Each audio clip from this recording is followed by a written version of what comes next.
Okay, so we are live. 1 second. And also record to cloud. All right, we're recording on cloud too. Okay, over to you, Shudipto. Thank you so much. All right, hello and welcome to the Open Grand Finals of Nepal Australs 2022 now. Congratulations to both teams for making it thus far in what has been an extremely tough tournament. I'll be your chair for this round. My name is Shudipto. I have no preferred pronouns. I have alongside me a fantastic judging panel who I will now invite to introduce themselves, offer a preferred pronoun if they have one, starting with Anum. Hi, Anum here. She or they is fine. Congratulations on being here and good luck for the match. Hi, Banun here. No preference. All the best to both teams. Kia ora, Daniel, he or they. Looking forward to it. Bryce.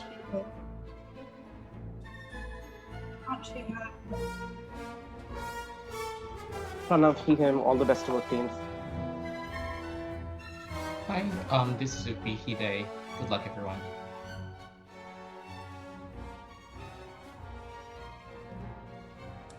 Zach, no preference. Best of luck to both teams. I think that's it for the judging panel. Now for the teams themselves. Starting with the side Affirmative, which is a team Macquarie 1 with Brendan, Leah, and Udai.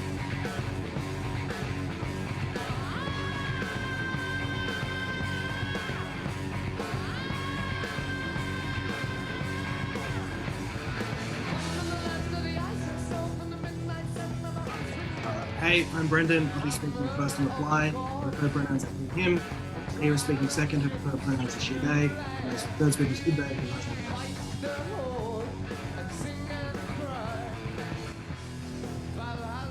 Thank you. That's it for side F. And now for the side Meg, team Ateneo 1 with David, Mikko, and Uphie. Hi, David speaking first, no pronoun preference. The quiet comprehending of the ending of it all. Also, I don't think our music doesn't dance is confirming to you. So there it is Mikko, obviously second that funny feeling. That funny feeling. Third, Tobi, no preference, speaking third. Right.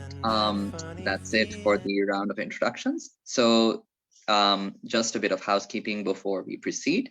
I will be timing you. I'll drop the 6 and 8 minute markers in the chat, but do maintain your own timers. And so then on the motion that in countries with a history of ethnic tensions, we would embrace cultural appropriation, may we have the first affirmative to kick off this debate. Hear, hear.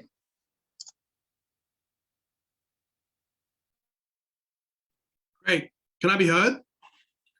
Yep. Excellent. Thank you.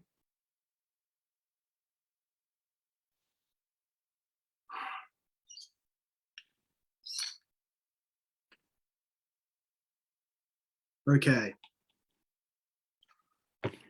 I am going to start in 3, 2, 1. Paul Gauguin was a bad person and a great artist. He was a painter and he lived in Polynesia and he painted some incredible work, a mixture of European and Polynesian styles. And if he had tried to leave Tahiti and go back to Europe and paint only European subjects or in a European style, something which we think is itself an inherently vague and contradictory goal, he would still carry those islands with him and they would still influence the way that he painted, because that is how human beings are. We integrate, we borrow, we assimilate, we iterate, indeed, we appropriate. And the claim from Macquarie is that is not only fundamental to being human, but is the best chance for an easing of racial tension within these nations. Firstly, Macquarie will make 2 arguments. Firstly, on why we should embrace cultural appropriation in general, and secondly, why we should embrace cultural appropriation in these contexts and why it reduces the risk of conflict. Firstly, though, an argument in setup. The first thing we'd note is we think cultural appropriation is the appropriation and reappropriation of different cultural ideas and forms. And that means mixing and matching. And sometimes, of course, we are fully happy to defend context where that mixing and matching occurs with a significant power asymmetry, right? So we think that means people incorporating different foods from other cultures and traditions, people incorporating different religious and political ideas, people incorporating different artistic ideas. And the second thing we'd note and set up is you might have some kind of preconceptions about how cultural appropriation is bad and there's a bad word or that we shouldn't do it. But we would make, and I guess the kind of canonical example here, right, is the kind of white dude wearing the dreadlocks, and that scene is something that's quite cringy. We would note, firstly, that's an incredibly small subset of the entirety of cultural appropriation as it exists. But secondly, our claim in this debate is the problem is not that a guy chose to wear his hair in a particular way, but rather that him wearing his hair and getting away with it and not being troubled by police, for example, is an indicator of racial inequity when a black person who wears a similar hairstyle could not.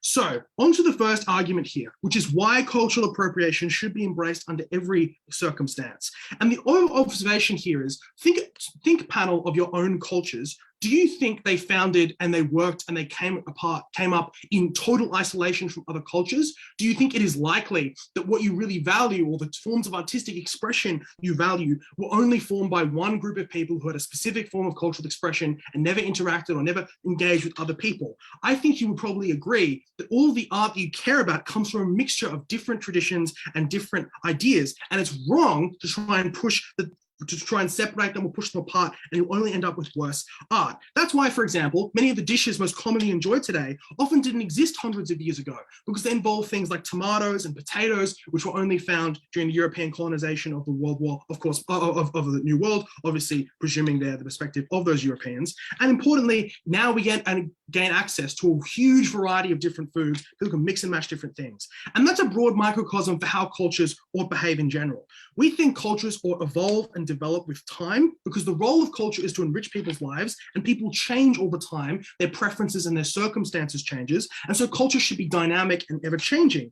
The second thing we point out here is the mixing of cultural ideas is really good, because it's like really hard to reinvent a whole new different art form from scratch. It's better to take or build upon what someone else has done, or see the different possible connections that could arise if you took one person's style of artwork and mixed it with your own and built it in a new and different way. And the final thing we point out is we just think that a world without cultural appropriation is, if a world that's even kind of really possible in the absolute sense, would be a world which is genuinely quite bad. Like, if we tried to not embrace it, it would be a world where we didn't have things like jazz, right? Which is obviously a black musical tradition, was very influenced by more whiter forms like ragtime and marching music. It would be a world without rock and roll. It would be a world with all those things. All of those things came from people in a time of deep racial tension, like 1920s America, culturally appropriating and mixing and matching their own cultures. It would be a world that would be far worse. And that world is a world that Negative has to defend, because they have to defend cultures and groups trying to walk away and not embrace each other's culture and not embrace the act of appropriation. And we think, like, the world they have to defend is a world where groups, individuals, more broadly, feel that it's impolite or incorrect, or there's a broad norm around not engaging with other cultures or not trying to be seen or wanting to be accused of appropriation of other cultures.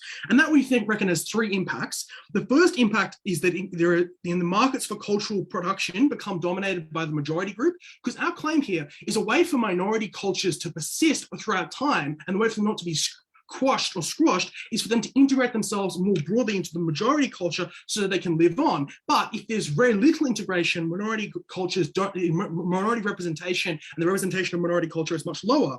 Secondly, though, we think that groups in general have less understanding of other groups because they don't engage in their art, they don't engage in their culture, they don't hear the stories that matter to them.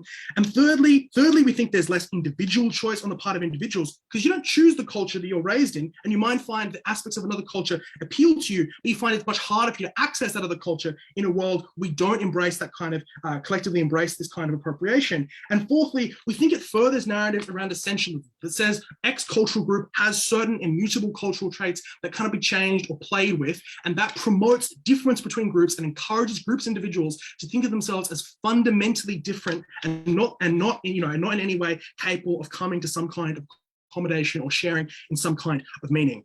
all of the impact of that argument is that we just have a world that is poorer in these countries, a world where the cultural life is worse, a world where people do not have access to the full range of cultures that might exist within their borders, and that is a world that we ought to oppose. But secondly, why do we think that engaging in this act of cultural appropriation, messy at times though it can be, is a really good way to reduce conflict? And the first observation we make of this argument is there's kind of like a spectrum of conflict here. Obviously, there's kind of maybe a racialized national politics and generic racial tension. And then obviously at the more extreme end, there's things like outright violence, etc. The reason why we think there's going to be more, or it's more likely for there to be culture under the side of the world that side negative has to defend is for three reasons. We think firstly, for the reasons I gave earlier, there's much more likely to be otherization and siloization between groups. And you view, when other groups engage with your culture, you view them as invading your culture. And likewise, vice versa, you don't feel like you want to invade, you feel like every interaction is a possible provocation, or likely provocation. But secondly, we point out that now your group's cultural production is in direct competition with other groups' form of cultural production, right? Because what might previously have been a melting pot where creators and cultural consumers could mix and match their diet, right? Instead, you have to kind of like pick one group or pick one style and choose it, and usually it's the style that you grew up with, etc. That encourages really zero-sum thinking about the way in which people engage in the market for cultural production. It, for example, influences the kind of TV they watch. It means that every time another group's TV show or form of culture does well, it's a loss for your group, and they can't ever be combined in interesting ways. And finally, we think it's much harder to bring about a national identity and culture that is more inclusive, because we think the best forms of national identity and culture are one that speak to the variety of different cultural experiences in that state. A really good example here for our side is Hamilton, right, which took white traditions and a predominantly white history and mixed it, right, with the kind of more contemporary Black experience of hip hop, and created new and very interesting type of music that people and kind of cultural experience, and people from all different cultures from an increasingly multiracial America could look at that type of culture and see themselves as part of America, which means we unify the nation far better. Obviously, conflict is far less likely on our side, and conflict at the extreme end costs lives. Think about South Africa and Nigeria and the way that different ethnic groups racialize politics and prioritize their own group over the good of the collective. But obviously, nationalized politics generally promotes deadlock and makes it harder for people to push back then.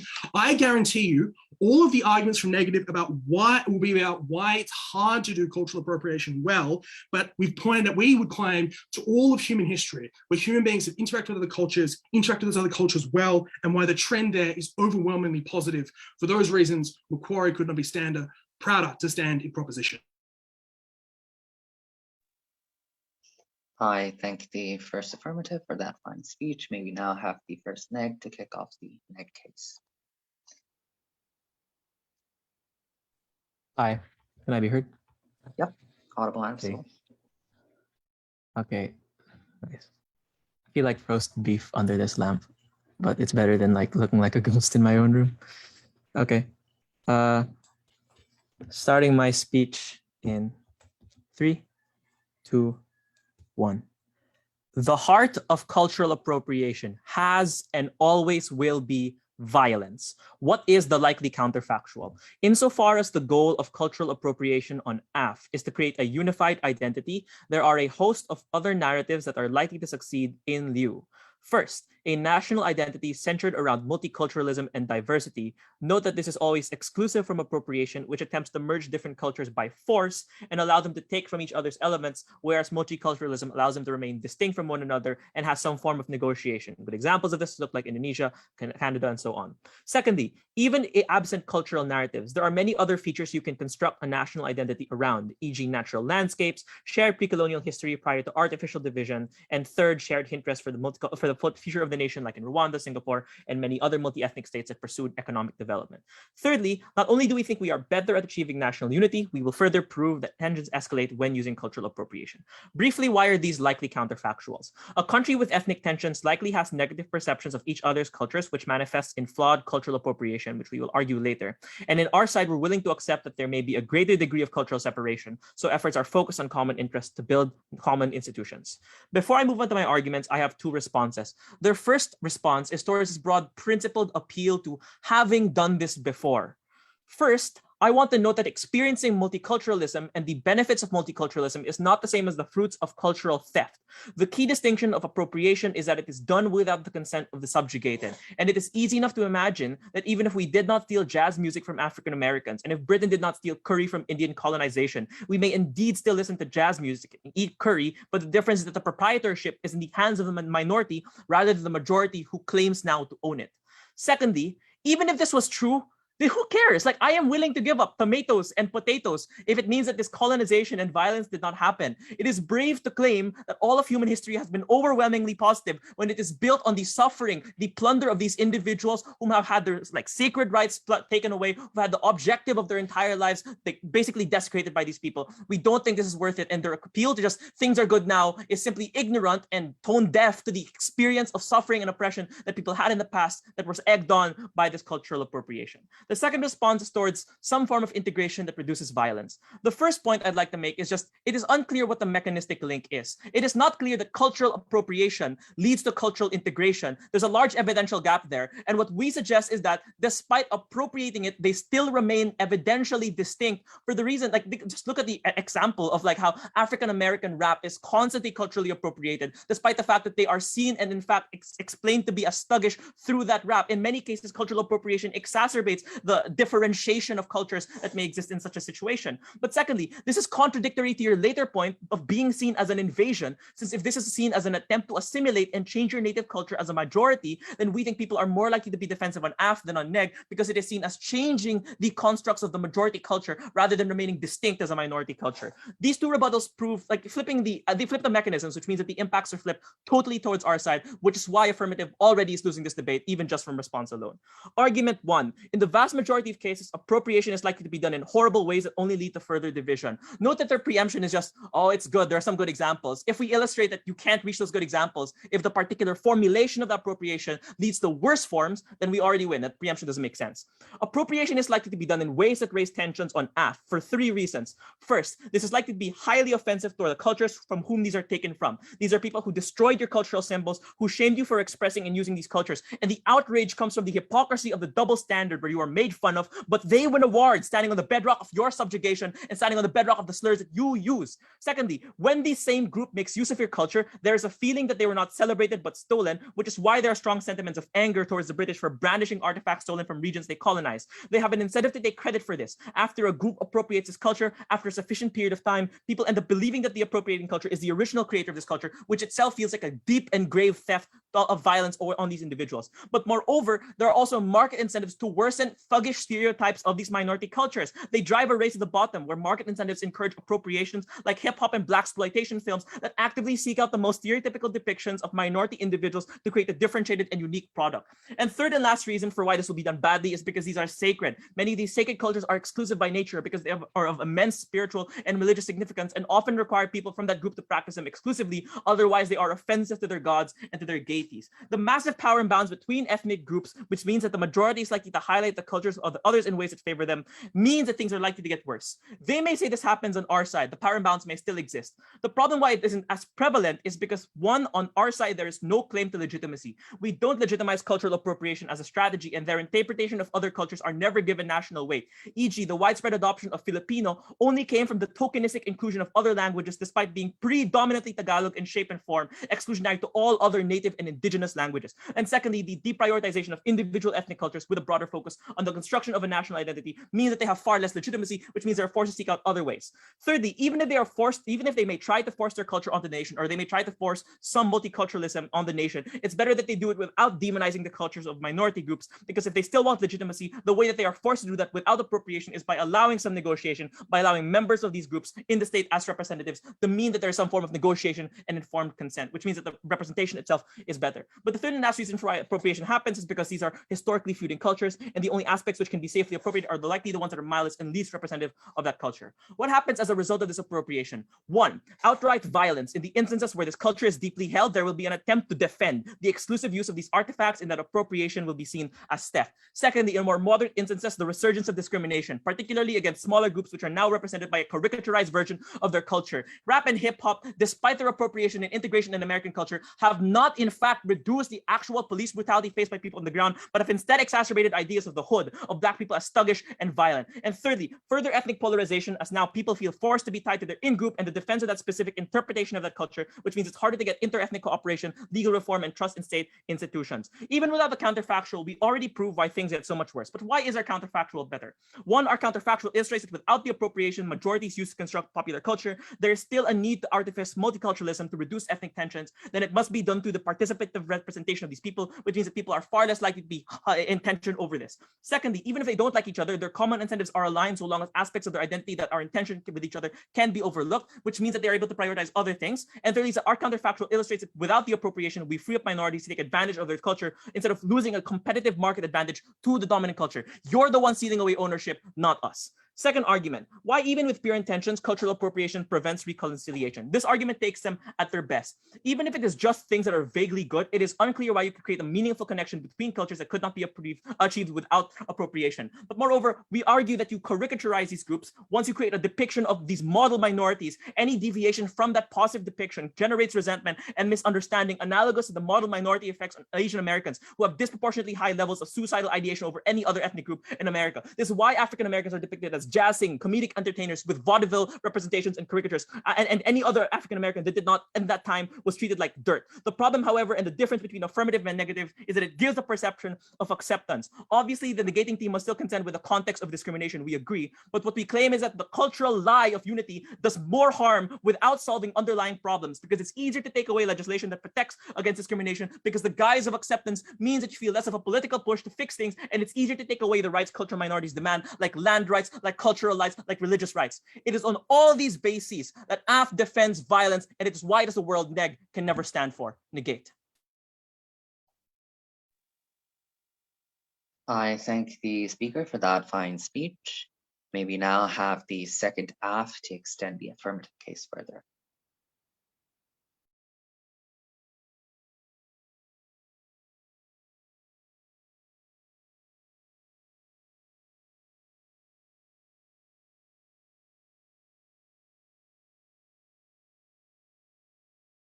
Just 1 moment to set up.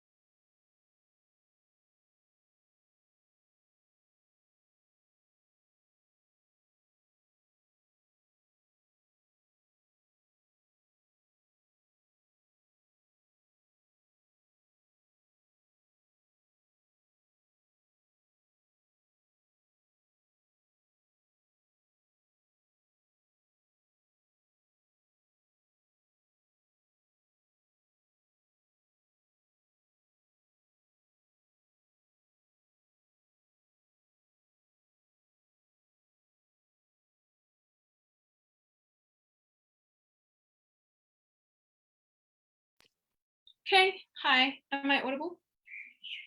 Yep. Thank you.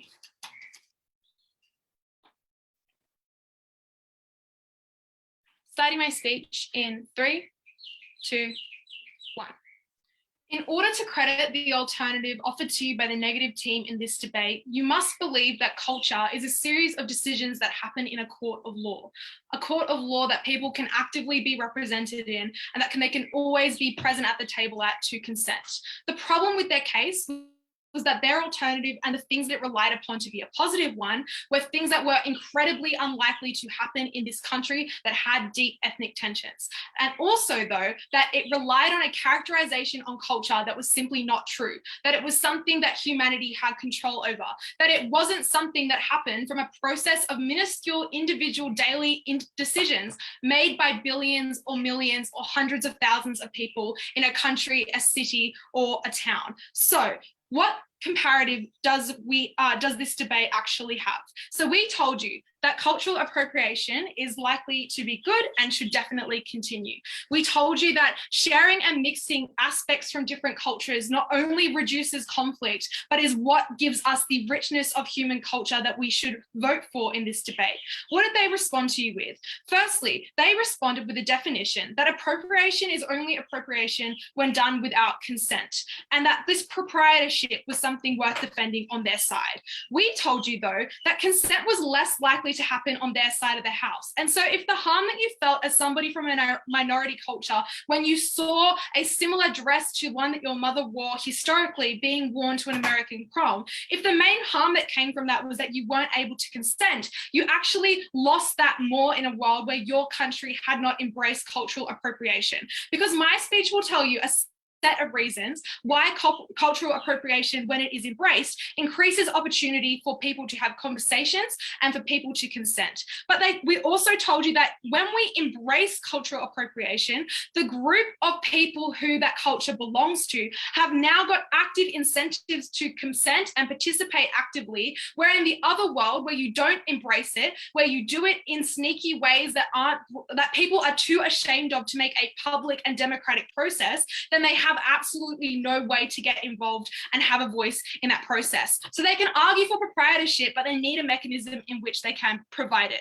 They then told you, look, violence is at the heart of appropriation, and therefore, in order to increase a united identity, we should instead opt for things like multiculturalism and diversity that would happen instead. And they told you a couple of things about why this happens in a good way. They told you, firstly, there's a need for us to reduce ethnic tensions and that everybody has common incentives. First response is that it's unclear why this need to reduce ethnic tensions and why this common incentives for people to have a peaceful nation wouldn't equally apply to the process of embracing cultural appropriation that we stand for on our side of the house. But secondly, just because the idea of violence being at the heart of this cultural appropriation was their main harm, in fact, the best way to escape that was to increase the circumstances of cultural appropriation so much that now the majority of them were not the painful ones that these ethnic groups had memories of for hundreds of years ago, but rather good ones that were happening in a context in which humanity was far more evolved. We told you that this was an incredibly good process that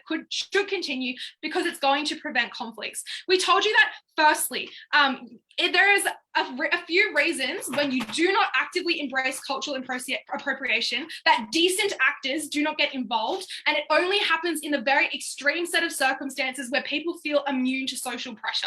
So, for example, people feel that they cannot do cultural appropriation in these contexts right now because they believe it is immoral and incorrect. That means a couple of things. It means, firstly, that markets favor the dominant group and they cannot therefore make viable products that are available to be purchased by a large consumer base if they are from a minority culture, because you cannot buy something due to the active social disincentive that inherently devalues that product. I cannot buy an Indigenous purse with a dot painting on it and wear it every day as a white woman in Australia without being ridiculed. And that meant something really bad. It meant, firstly, that groups had less understanding and appreciation for the history of other groups. When you remove this financial incentive to share culture, you remove the fact that history was likely to be protected. For example, I was taught Durga at school, which is a local Indigenous language that was only taught to me because we had access to real Indigenous leaders so that they could not be accused of cultural appropriation when teaching it to us. But we were the only school in Australia who was taught this language.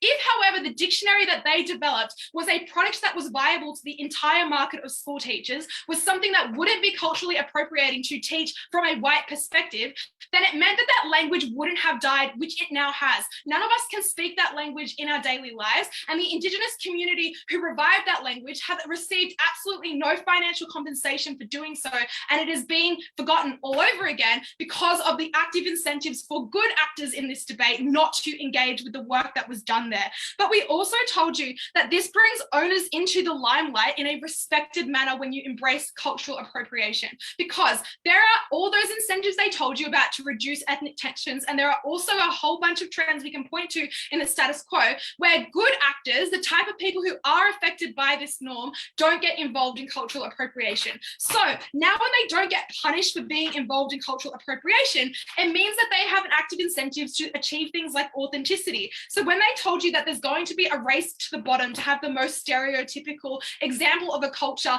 to win out the market, that didn't make much sense, because the people we expand the market to in this debate are people who care about other people's perceptions of them, right? Which means that they only want to do things that are seen as acceptable and authentic, which means that they have an incentive to A, buy products from actual creators who belong to that minority group, or B, when they are appropriating, allow people from that minority group to consent or to comment on it. For example, in forums such as Twitter, when you wear a dress to your prom that is Indigenous or Chinese, that you don't necessarily block that from being viewed by anyone from a minority so that they cannot comment and say, wow, I love the way that you look in that dress and I love the way that my history is being showcased. We told you though that conflict was going to be much worse on this side of the house, and that was important because they told you a couple of really weird pushes to try to capture our same benefits. Firstly, that you can develop a national identity around things like landmarks. Just question the logic of this. Like, Ayers Rock in Australia has two incredibly different narratives about that landmark that is incredibly divisive,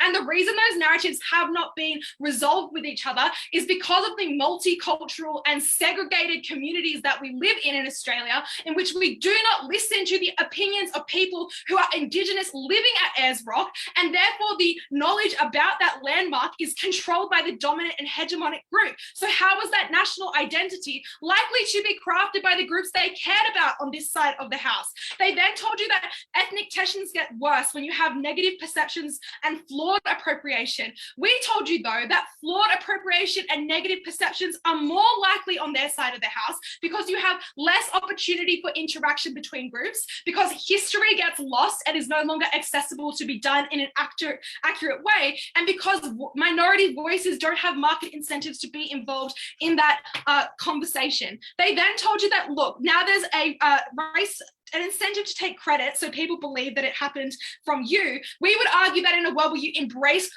cultural appropriation, credit would no longer be the incredibly harmful concept that it is. There is no value to be gained as a white person stealing something from a minority culture, because cultural appropriation was the norm on this side of the house.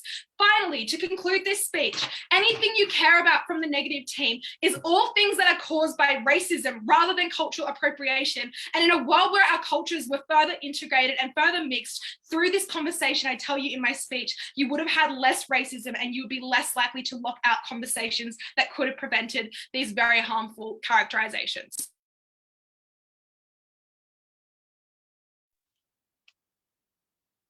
I thank the second F for that fine speech. May we now have the second neg to further the neg case.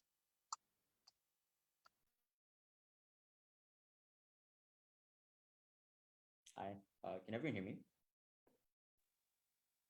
You are audible, but very distant. Trying to fix that. Is that better? Yeah, this is better. All right, wonderful.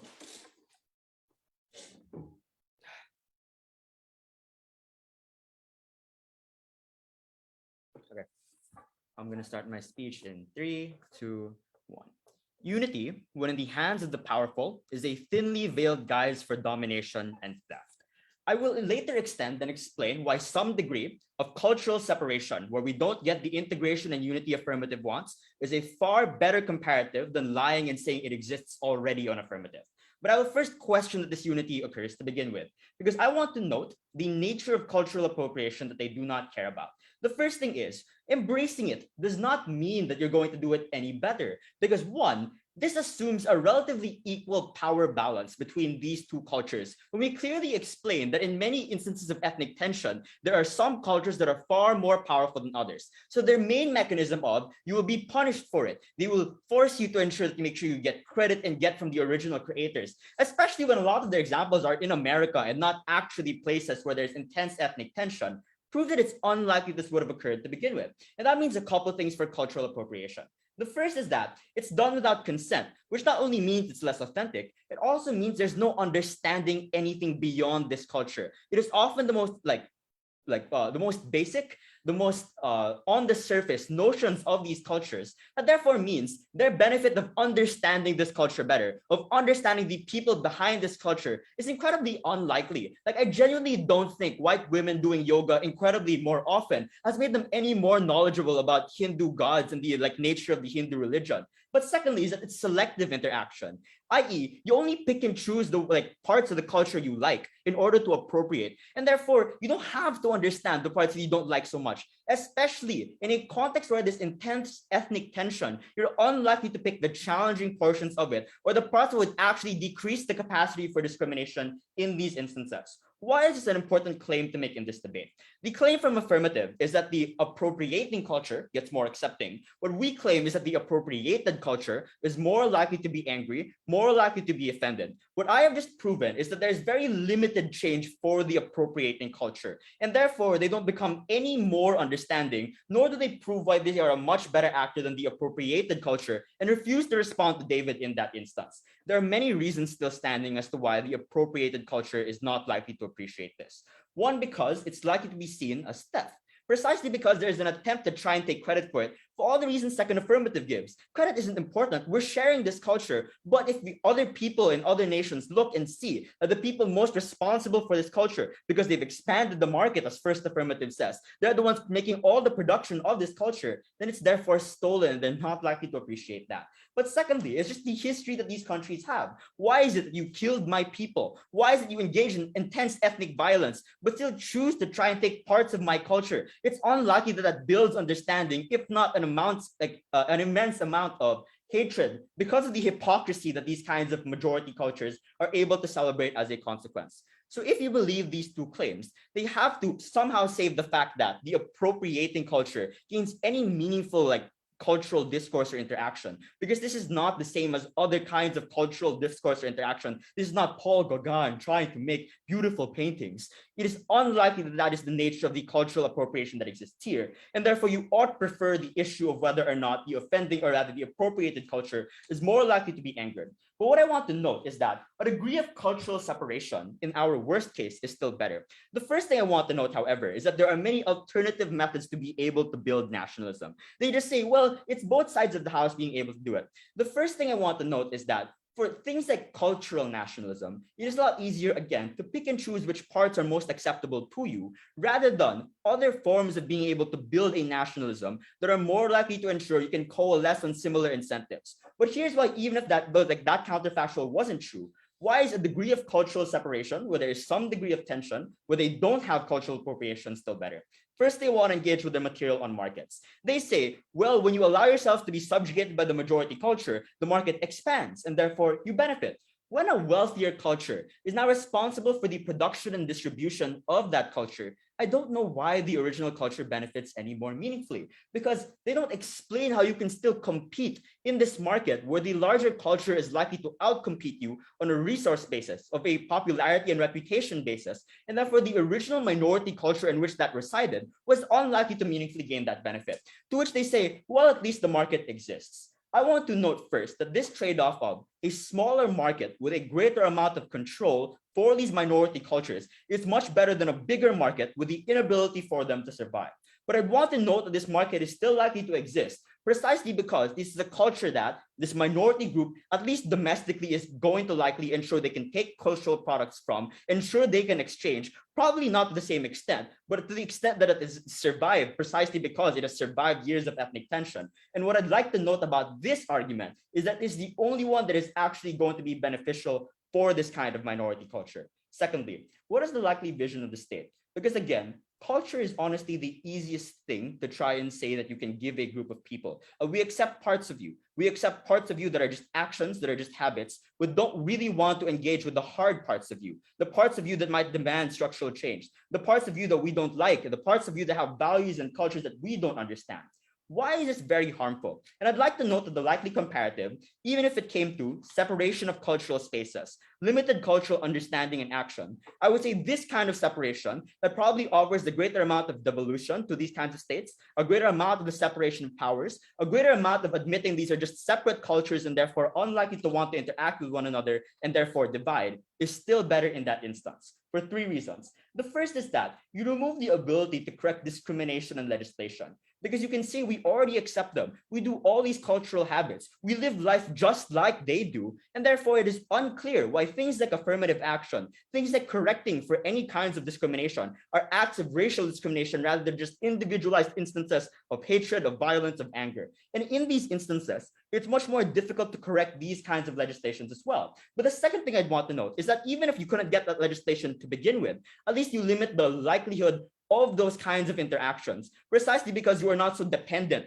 on this majority culture, because you have the same shared cultural spaces, because you rely on them for the production of your culture, and therefore the instances in which there is discrimination that occurs diminishes as well. So in both regards, we win that. But secondly, is that you justify the theft in order to ensure unity, precisely because why does this indigenous group of people have any more right to their land than I do? Because I also want to be able to experience that culture and land. And that extends to many things: land, cultural sites, the ability to have a lot of tangible things that are connected to culture as reminders of that culture are more likely to be stolen, appropriated, and taken away from the dominating culture in order to, and justified in the sense that they can say, we have the same culture, I'm just appropriating it. You have no right to that as much as I do.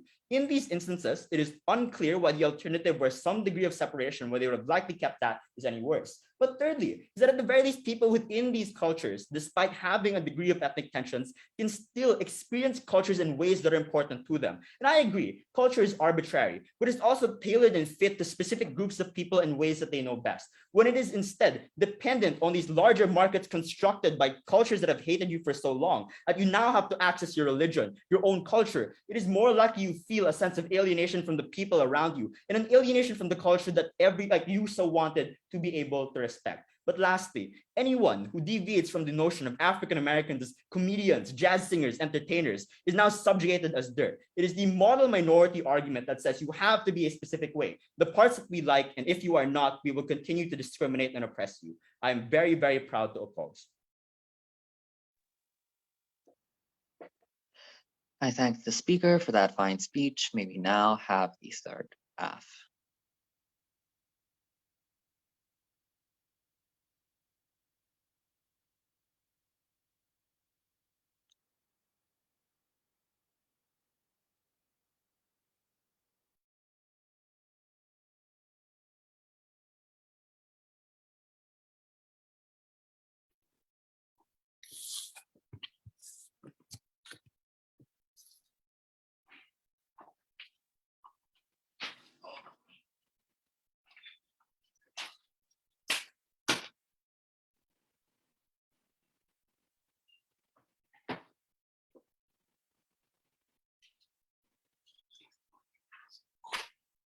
Cool.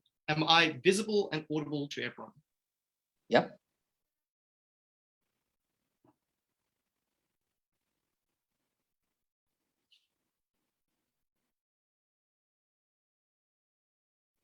Hello?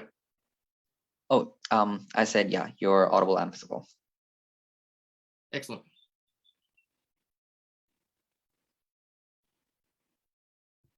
When cultures run into each other, they may either merge and mix, as we propose, or they may fight for dominance. And we would suggest that that is far, far worse, which is why you must side with affirmative in this debate.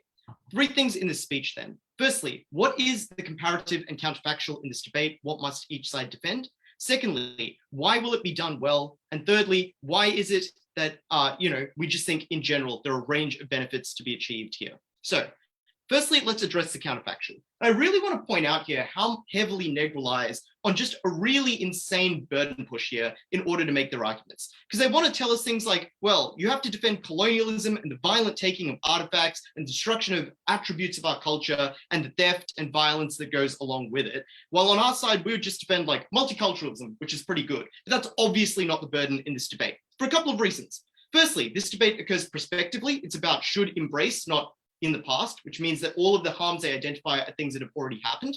But secondly, colonialism and exploitation and theft, etc., are obviously things that have causes outside of this norm that are far stronger. For example, economic benefits to colonizing other countries, things like religious forces to spread your religion and, like convert other people, things like viewing other cultures as inferior and so on, which we would suggest is far more likely on their side. So it's unclear that that is something that they can push onto us. So the worst claims that they want us to defend are immediately out there. But secondly, they obviously don't get to defend multiculturalism because they have no explanations to how multiculturalism arises on their side. Like, listen to the analysis in that first negative speech. There's a lot of talking about consent and negotiation to arrive at multiculturalism, but that's just word salad, right? Like, cultures don't have lawyers that represent them and negotiate and consent on their behalf. They're just represented by large groups of people who are often heterogeneous, who often disagree on when they would like those cultures to interact or how they would like those cultures to interact. So how is it that this negotiation occurs? How is it that you can have consentful sharing in their world but not in our world? It was laughable. Obviously, you could not. There was no analysis as to how that occurred. But we point out in first affirmative, preemptively to no response, that it wouldn't occur for the reason that this norm, where you see embracing other cultures and appropriating as bad, as impolite, as wrong, where you don't mix, where you don't associate, is one where cultures will siloize, where they will explicitly attempt not to associate with other cultures, because when you view cultural appropriation as bad, you also view keeping the purity of your culture intact and not sharing it as good, which is why you would never get to the point of negotiation. They never explained why that was the case. Third negative has a lot of work to do. But they then try and say that there'd be a lot of other unifying factors like landscapes and post-colonial resistance. Firstly, very ironic of David to appropriate Venu's speech from that world semi-final. But secondly, there are obviously a range of responses to this. Firstly, in often cases, countries did not have things like post-colonial resistance or like landscapes. Secondly, often many groups were not part of that post-colonial resistance. Many groups collaborated with oppressors. Many groups fought against each other. It's unclear why this is a particularly unifying force. Thirdly, history fades, right? Like maybe that works in the aftermath of independence, but why would that work 50 years down the line or 100 years down the line when you never then merge afterwards, when you never share cultures, when you can never develop a national identity that is anything more than something occurred 100 years ago? There was insufficient analysis here. And lastly, like landscapes, really, that is all you have? But like, oh, we'll have like put a lake in our national anthem or something and everyone will get together. This was laughably insufficient here. What is it that side negative must then defend? Firstly, cultures siloizing against each other to defend their purity. Things like cultures not wanting to view each other.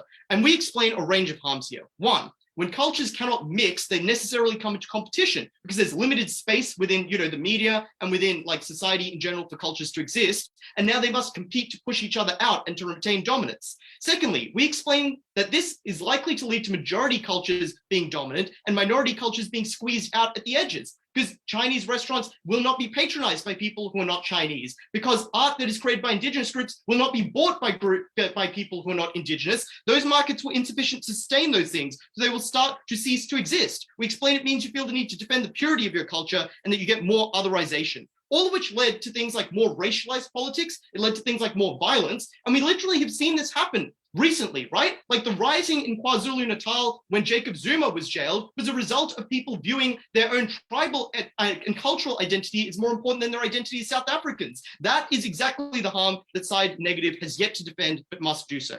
Let's secondly respond to their claim that even in our best conception, there will be no capacity for reconciliation on our side because this can never be done well. We explained to you firstly that their main claim here is just that it always is bad because, for example, it promotes things like the model minority myth for Asians, or it makes you think that black people are thugs because of rap music. Firstly, does this seem like something that is a result of too much cultural appropriation or a result of cultures not knowing each other well enough?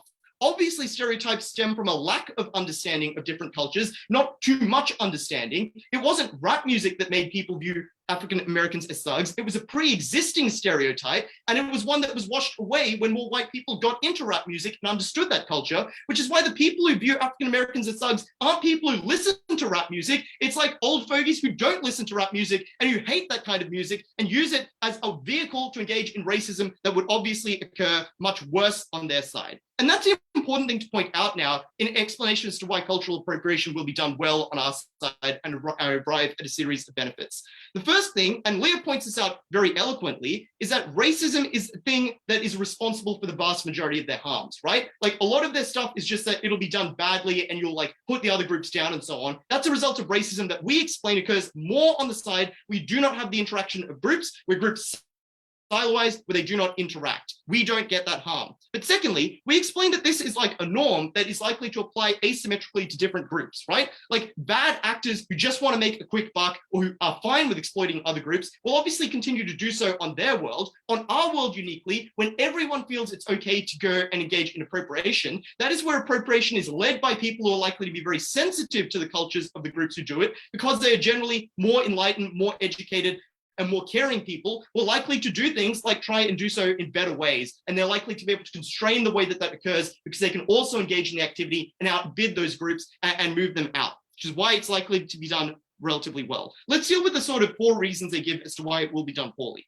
Firstly, they say groups view each other badly, so when the appropriation starts, it will be seen poorly. Firstly, we just point out that historically, even groups that disliked each other were often able to trade ideas and policies and science and all of those things. It's unclear that this is as potent as they claim. But secondly, obviously, this is something that can improve over time. As you begin that sharing, you begin to know each other better, the animus breaks down, and you use commonalities that you can use to build that relationship. Secondly, they say that there's double standards of acceptance, like white people with dreadlocks are okay, but African Americans are not, and that makes you feel really bad about the appropriation. This is correct, but we would point out that 1, this is a product of racism, not the appropriation, and 2, it's something that we can actually challenge on our side, because now African Americans can point out that double standard and say, hey, isn't this unfair? Shouldn't dreadlocks now be seen as professional and acceptable? And that is likely to get far more traction than on their side, where only African Americans have that hairstyle, so it's much harder to fight against the racism that automatically wants to view their culture as something that is bad or unprofessional or dirty and not to be associated with. They say groups will feel like it's stolen, but the comparative, no, like 1, they'll see it's being appreciated, but 2, the comparative is you destroy those artifacts. You attempt to push out that culture. You attempt to convert them to your religion because you're fighting for dominance rather than mixing the cultures together. They lastly say some religions need to be exclusive. I think most people respect that. They don't really give you analysis why the comparative wouldn't be worse when you seek to destroy that. And that means that on our side, we get more things like education, we get more things like people understanding each other. They get things like stolen generation and things like prosecuting people for their hair or appearance. Incredibly proud to affirm.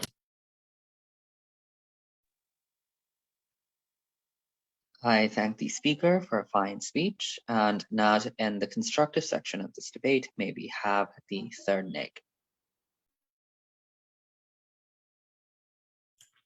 Hi, I'm going to assume I'm audible and visible. Yep, you are. Great. Start in 3, 2, 1. The remedy to decades of brutal ethnic violence is not to allow those groups to tear away at hateful caricatures of each other and dismantle the tokens of each other's spirit. I don't care if appropriation is acceptable in the abstract or colonial appropriation got us better tomatoes. I think the fact that their defense at third is to say the problem, no, it's not inherent to the context, it's just racism. In a context where racism is predominant because you've had history of ethnic tension, it's just the fact that means that their case is down. I want to do 3 things in this speech. First, I want to clarify what the burden on the affirmative team is and what exactly it is they must defend. Next, I want to ask how appropriation will be done. And finally, why this ignites ethnic tension in the vast majority of cases. Let's first ask what the burden on the affirmative team was to defend.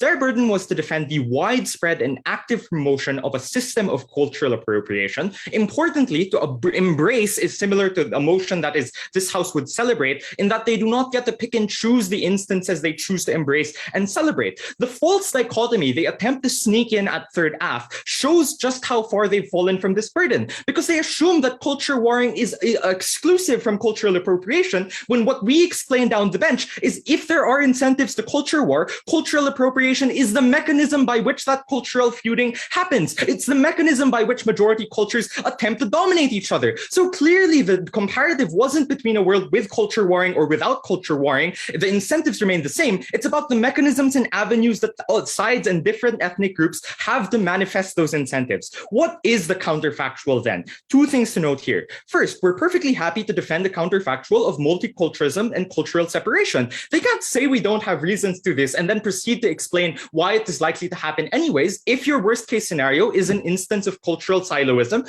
we say that people are likely to attempt to relate to each other on different grounds of their national identity. They're able to deprioritize that culture insofar as they see it as something they only practice within their ethnic group and not something they can take from others. Importantly, they ignore the entirety of Mikko's speech, which defends even our worst case scenario where these cultures are entirely insulated from each other. But secondly, I want to point out, Udai also appropriates the lazy responses to Vino's case in that debate. It's not just like national lakes and monuments. It's the de-emphasis of culture and the focus on other shared interests, e.g. the creation of state institutions, which allows people to come together, which means there's not an avenue by which this culture warring can happen, and that is where the debate begins. First question, how will this appropriation be done? And I want to note, all of AF's impacts are premised on a very specific envisioning of appropriation that is very neutral, very shallow in the aspects that are taken, and seemingly immune to the context of tension and demonization.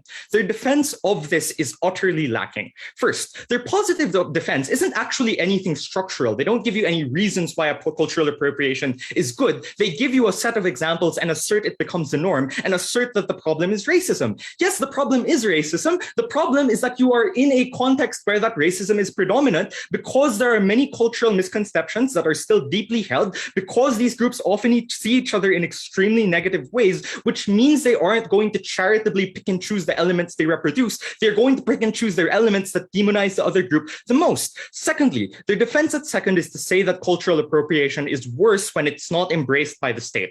First, it's absolutely unclear why cultural appropriation still happens in a world where it's heavily stigmatized. And take note, by their own logic, this social stigma is enough to guide the type of cultural appropriation that happens. If that stigma is heavier in our world, it's incredibly unlikely that there is any sort of cultural appropriation that is tolerated to begin with. Secondly, who are the good actors that you want to join the cultural appropriation rat race? If anything, your characterization that these people are the most culturally sensitive suggests that these people produce the least, because it's much harder to craft a detailed recreation of what came from that group and take the time to research their norms and beliefs than it is to manufacture the same caricature over and over again, which is why appropriation is so often racist and harmful. But further, their claim that this is a very disorganized process that happens in bits and pieces means even if you wanted to avoid violence and potentially offensive caricatures, there's no ability to control what happens when you put that out into the real world and more people express their views on it.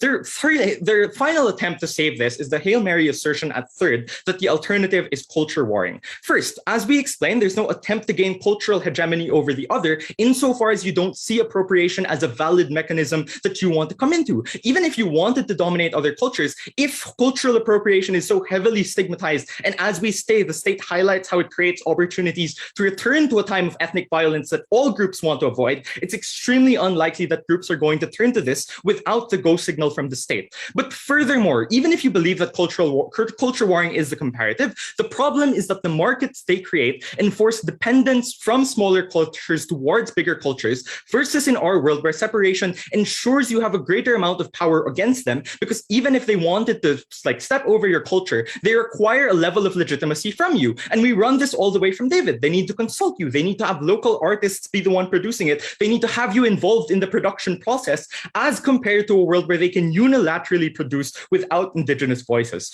Compare that to the many things that go unresponded to down the bench, and I think we are quite convinced that this appropriation will be terrible. What are the outcomes, secondly, of this appropriation? We say it ignites ethnic tensions in the vast majority of cases. They give you two things as an attempt to response. Their first claim in response is to suggest that this instead generates unity and cultural understanding. But this falls out immediately. Firstly, because they don't show a link between simply seeing someone else wearing a token of your culture and you suddenly having a dialogue of understanding. I'm not clear why just because I see a white woman practicing yoga, I suddenly feel like she understands me and the decades of history that are inherent to my culture. What we demonstrate instead is that there are many ways this interaction can go wrong. There's an extremely high likelihood of misinterpretation because you don't know what the incentives or the intentions of the person wearing your religious symbols is. The view that this is theft because they're the ones producing it, because they're the ones profiting off the ability to manufacture and replicate your cultural systems. The lack of an incentive incentive on the part of the appropriating party to further understand and engage in cultural dialogue when they can claim a tokenistic level of legitimacy already because cultural appropriation is legitimized. So in their world, someone replicating this culture in offensive and harmful ways can say, well, they can use the same arguments they say. Well, cultural appropriation isn't inherently bad. I do have a level of understanding of the culture. It's not so bad that I want to neglect them and ignore the people this actually came from. Further, we explain that once a culture is able to appropriate you with legitimacy, they no longer need your backing. They no longer need indigenous artists. They no longer need to understand the culture and the roots of the social problems where rap music came from, for instance. They no longer need the voices of indigenous people to make decisions about their cultural practices because, as you say, it's okay to mix and match, and they think that is a power they can use over you. Alternatively, they say we at least keep the minority culture alive.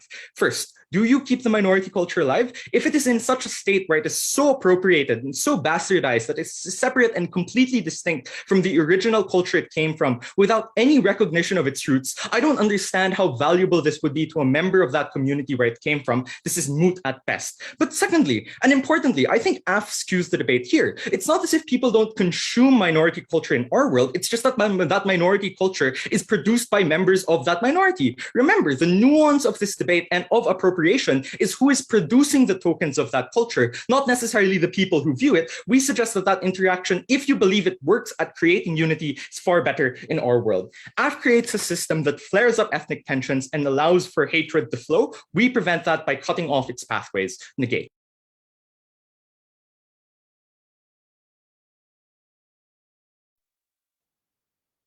All right, thank you for that speech. That also effectively ends the constructive section of this debate. And now for the reply speeches, where the time is halved to 4 minutes.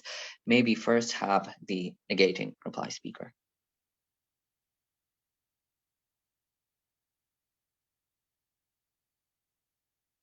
Hello, can I be heard? Yep, you're audible. All right, one moment.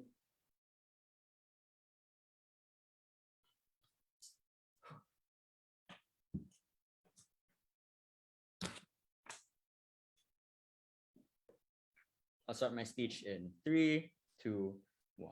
The third affirmative speech assumes that the incentives for domination are exclusive, but as Tobi points out, they are not.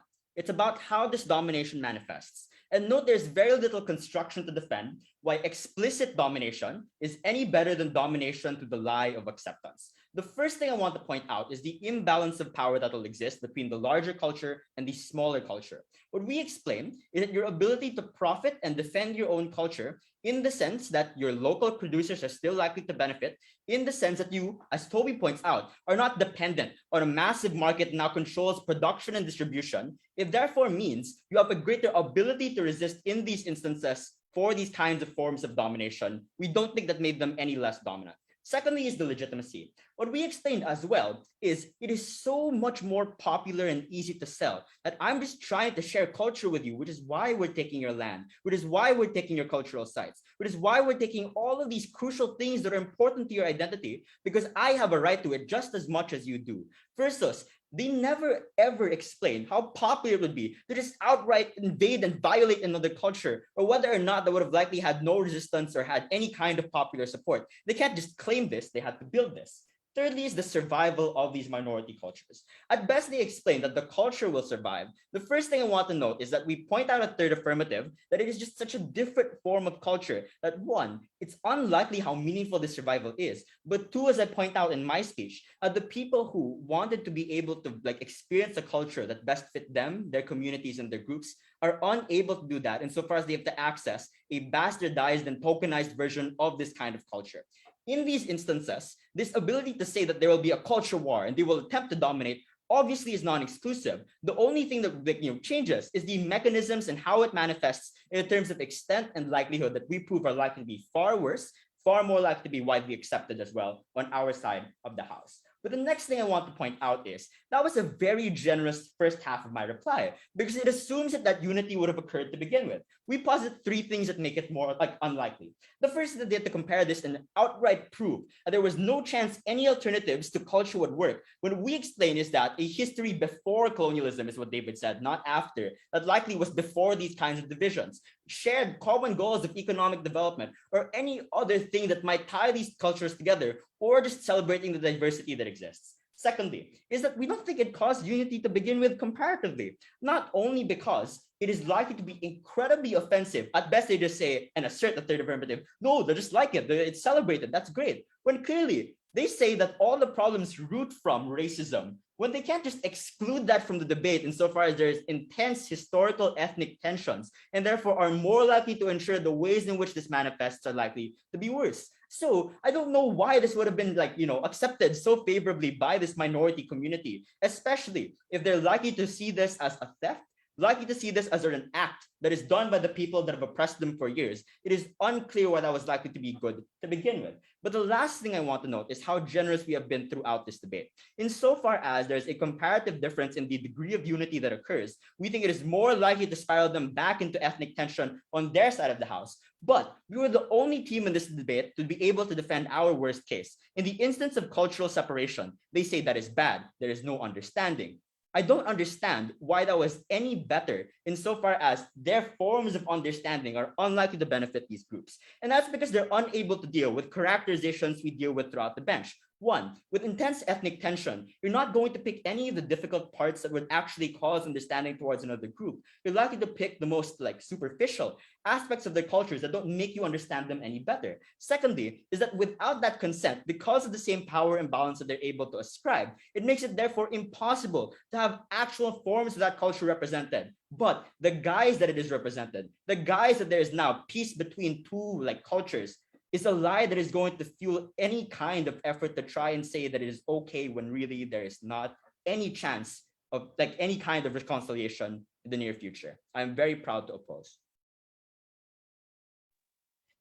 I thank the speaker for that speech. And now to end this debate in its totality, may we have the affirmative reply speaker.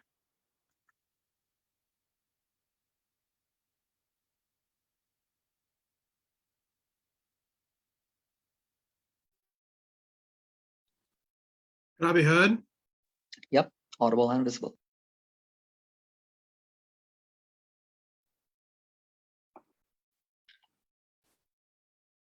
Okay.